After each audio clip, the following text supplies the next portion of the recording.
이제 고난 중 안에 여러분, 아무리 내 삶이 어렵고 힘들지라도 주님을 바라보면서 인생의 결과가 분명한 걸 기억하시며 이 인생의 도상에서 여러분 좌절하지 마시고 포기하지 마시고 믿음으로 승리하는 우리 이번 고난주간과 또 다음 주화를 기다리는 부활주일이기를 주님의 이름으로 축원하겠습니다.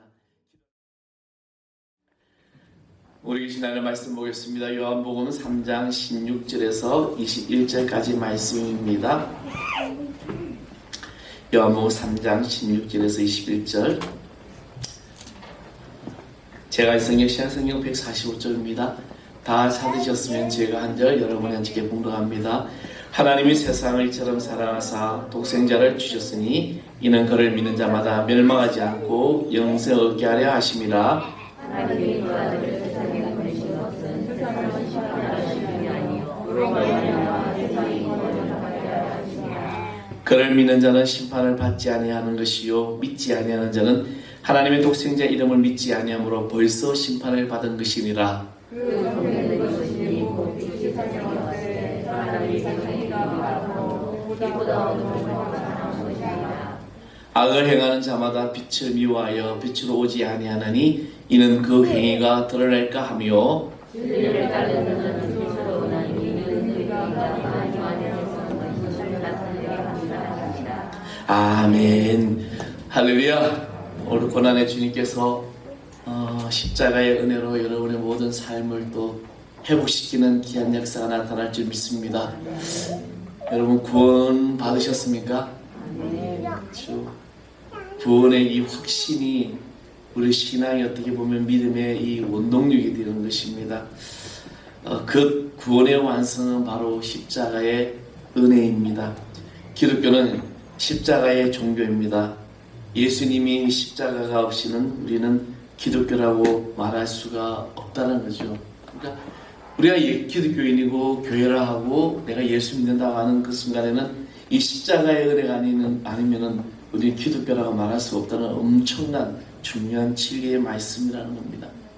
동양에서 전설적인 명의는 광나라의 태자를 급한 환자 그 죽음에서 살려낸 편작입니다. 그런데 이 편작이라는 이 사람에게는 위로 형이 둘이가 있는데 그 삼형제가 다 아주 전설적인 그런 뛰어난 의술을 가졌다는 것입니다. 한 번은 위나라의 문공이 이제 편작에게 삼형제 중에서 가장 의술이 뛰어난 사람이 누구인지 물었습니다. 그러자 편작은 그는 큰 형이 가장 뛰어나고 다음은 작은 형이며 맨 끝이 자기라고 이렇게 말했다는 것이죠. 그래서 이제 이 문의라는 이제 공작이 묻습니다. 어떻게 해서 그렇게 순서가 나오냐 하니까 이 편작이 하는 이야기가 큰 형은 얼굴빛만 봐도 병이 생길 것을 알고 미리 조치해주는 의술을 가졌습니다. 그리고 작은 형은 환자의 병세가 미미할 때 치료해 줍니다. 저는 환자의 병세가 깊이 고통을 호소할 때 치료해 주기 때문에 제일 실력이 낮은 다수입니다. 다만 사람들이 극도로 아파할 때 고쳐주기 때문에 크게 감사하면서 명의라고 칭찬하는 것 뿐입니다 라고 이렇게 이제 편작이 말을 합니다. 하나님께서는 미리 우리에게 선지자들을 보내어 죄를 경고하고 중세를 가르쳐 주시고 치료해 주셨습니다. 그러나 날이 갈수록 여러분 우리의 세상 인류사를 보십시오. 죄악이 난무하고 질병과 바이러스는 깊어져만 갑니다. 도저히 고칠 수 없게 되어간다는 시점. 이제는 다른 방법이 없습니다. 우리는 오직 예수님의 십자가의 죽으심으로 인류를 살리는 길밖에 없다는 것입니다. 그래서 십자가는 구원입니다. 십자가의 보혈이 오늘 우리들의 모든 죄악을 다 용서하시고 천국 백성이 되게 하셨습니다.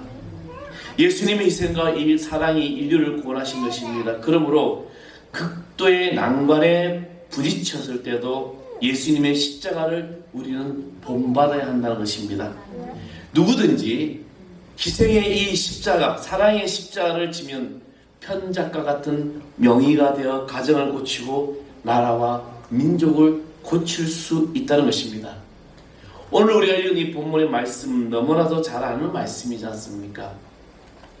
성경이 총 66권에서 한 권의 책으로 만든다면 로마서이고 또 한 절로 만든다면 바로 요한복음 3장 16절을 말씀이라고 말했습니다. 그만큼 이 말씀은 굉장히 중요하다는 것이죠.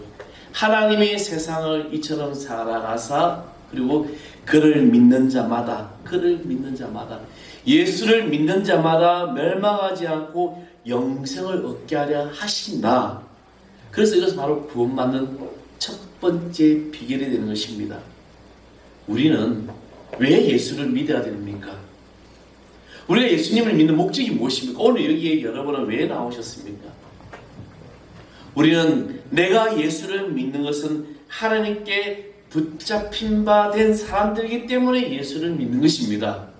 오늘 저와 여러분이 하나님께 붙잡혔다는 거예요. 붙잡혔다 해서 가둬놓고 억압하는 것이 아니라 저 세상 죄악 가운데서 세상의 환난과 고난과 시련 가운데서 우리를 지켜주시는 그 은혜가, 그래서 이사야서 43장 1절의 말씀에 내가 너를 지명하여 불렀나니 너는 내 것이다 라고 말씀하셨습니다.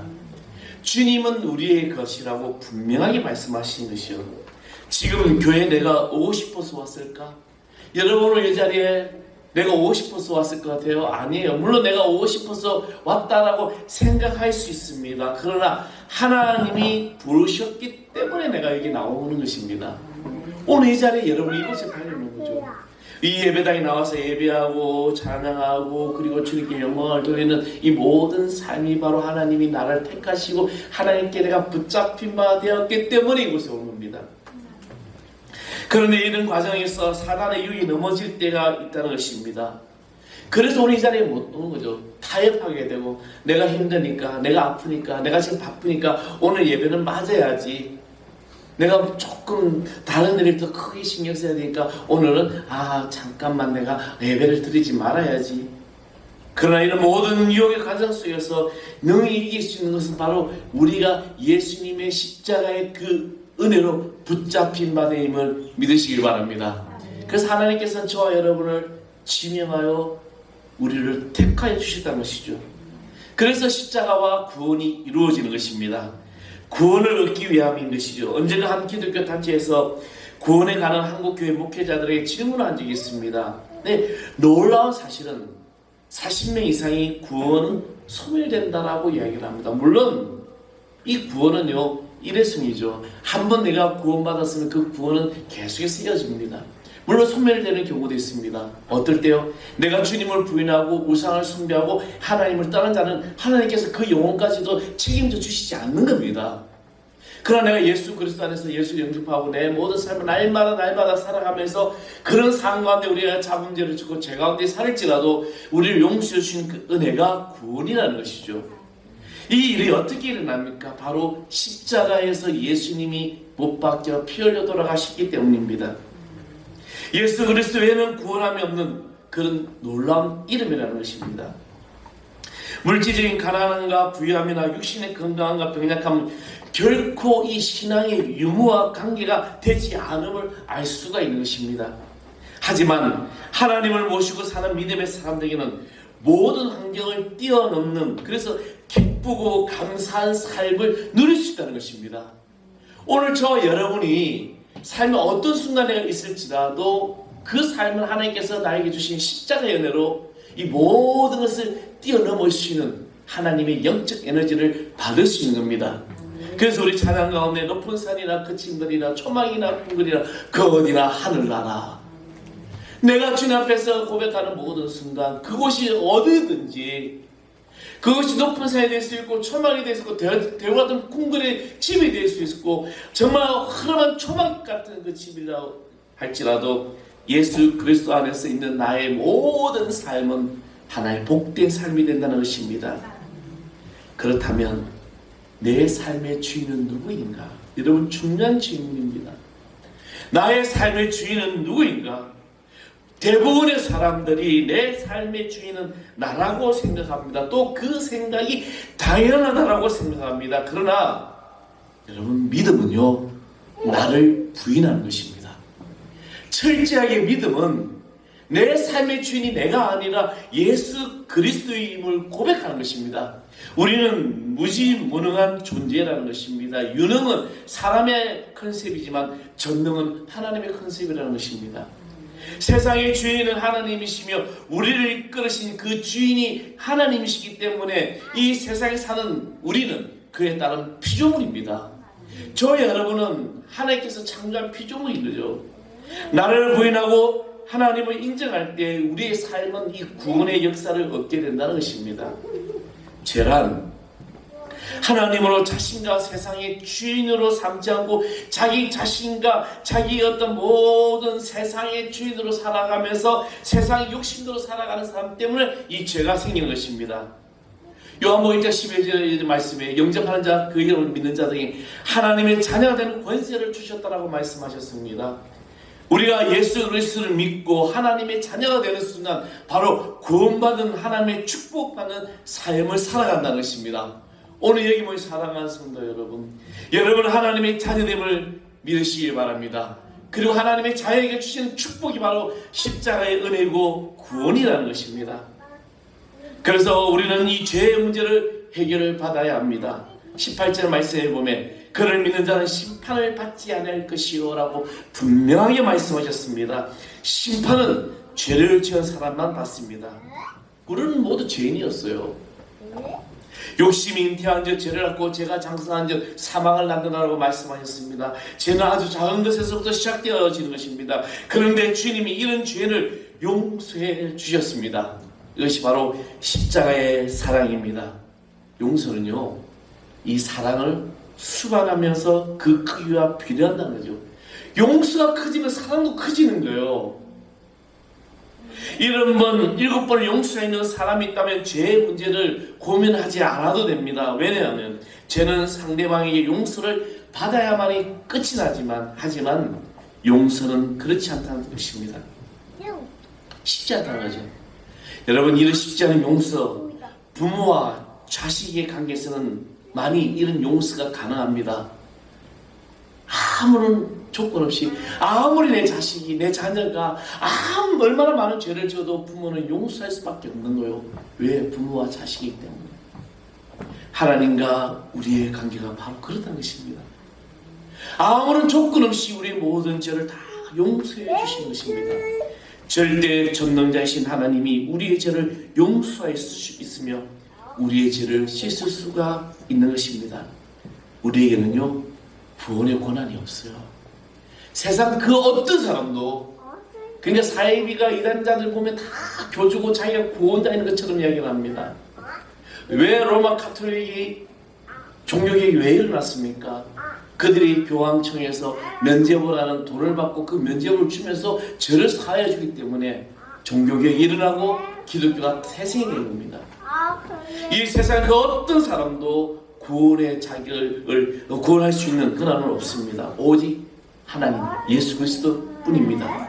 사단은 끊임없이 우리의 양심을 유혹하면서 죄를 짓게 하지만 하나님은 주의 보혈로 용서함을 다 받게 합니다. 그래서 그 죄를 다시 묻지 않으셨음을 기억하시길 바랍니다. 십자가의 사랑은 지름같이 붉을지라도 흰눈같이 희게 씻을 수 있으며 죄의 문제를 용서받을 수 있다는 것입니다. 그래서 사도 바울은 이런 고백을 합니다. 나로 나된 것은 오직 하나님의 은혜다.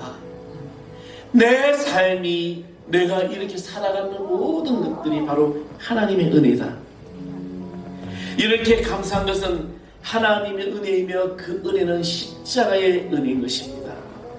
우리는 구원을 살아가는 삶을 살아가야 될 줄 믿습니다. 여러분, 스포츠 경기를 보면은 이미 승부가 끝난 것을 녹화할 때 보면 긴장감이라든지 막 이렇게 애타는 덜합니다. 왜냐하면 내가 결과를 알기 때문에.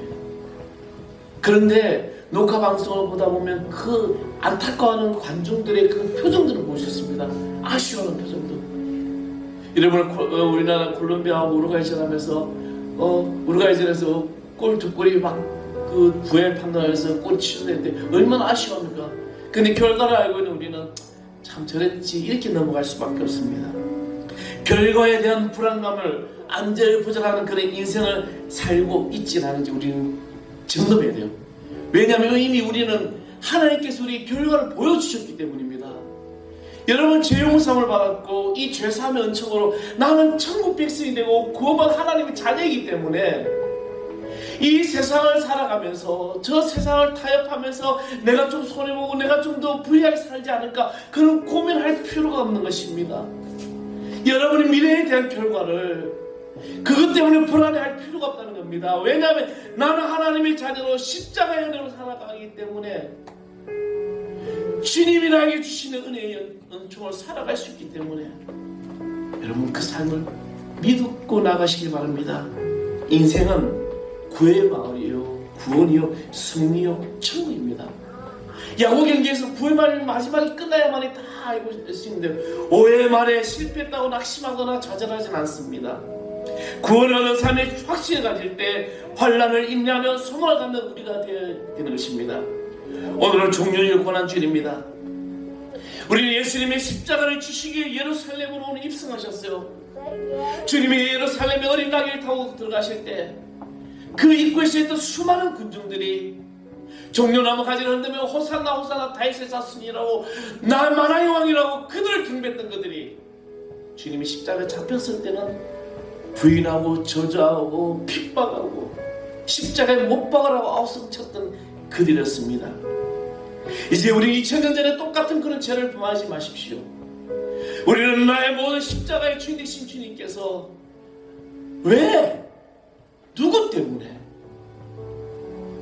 우리는 다 저 사람의 죄 때문이라고 생각하는데 나의 죄예요. 나의 죄를 위해서 십자가를 지셨고 나의 죄를 위해서 고난의 피를 흘리셨고 나의 죄를 위해서 가시미 연료관을 쓰시고 나의 죄를 위해서 손에 못 박히고 발에 못 박히는 이런 아픔을 당하셨던 겁니다. 이제 고난 중 안에 여러분 아무리 내 삶이 어렵고 힘들지라도 주님을 바라보면서 인생의 결과가 분명한 걸 기억하시며 이 인생의 도상에서 여러분 좌절하지 마시고 포기하지 마시고 믿음으로 승리하는 우리 이번 고난주간과 또 다음 주화를 기다리는 부활주일 되기를 주님의 이름으로 축원하겠습니다. 기도하겠습니다. 아버지 하나님, 주의 성령의 아버지 우리 가운데 오셔서 우리 이끌어주시면 감사를 드립니다. 이 고난주일에 아버지 하나님, 십자가와 구원의 은혜를 우리가 묵상하면서 주님의 그 크신 뜻을 분별하고 내가 사망의 음침한 문짝에 있다할지라도 그를 두려워하지 않고 주께서 나와 함께 하심이란 이 말씀 속에서 두려워하지 아니하고 좌절하지 아니하고 오직 참된 자유를 누릴 수 있는 주의 자녀 되게 하여 주시옵소서. 이 고난주일에 온전히 주님의 십자가를 묵상하면서 참된 모든 것이 은혜의 힘을 고백하는 귀한 한 주간 되기를 소망하며 우리 주 예수 그리스도의 이름으로 간절히 기도합나이다. 아멘. 우리 다 일어나셔서 파송연회를 찬양드리고 축도의 교회학교와 축복교 안식을 드리겠습니다.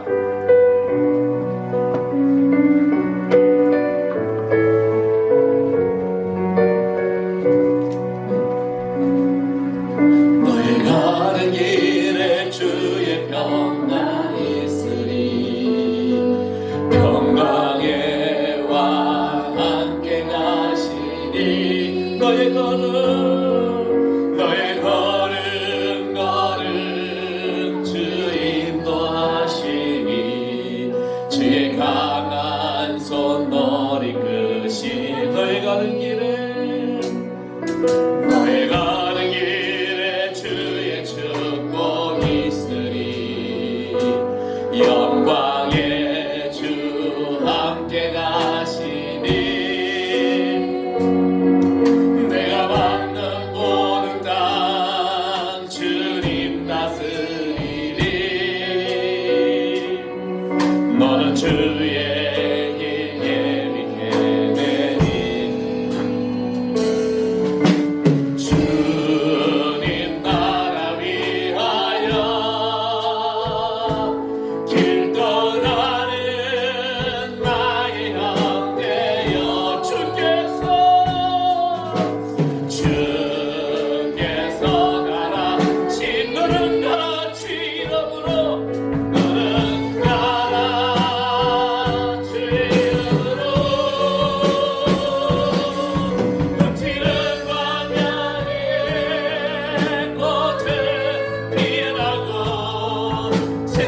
주 예수 그리스도의 은혜와 하나님 아버지의 그 크신 사랑과 성령의 감화 감동 교통하시며 오늘 종료주일을 맞아여 십자가의 구원의 은총을 누리며 그것을 믿고 결단하며 날마다 삶의 주님의 주신 이름으로 승리하기를 소망하는 여기 머리식 하나님의 귀한 권속들을 위해 그의 가정 그의 직장 하는 일들과 또 특별히 탈국에 있는 멀리 당신의 귀한 가정과 아들과 자녀들을 위해 이제로부터 영원토록 함께하기를 간절히 축원합나이다. 아멘.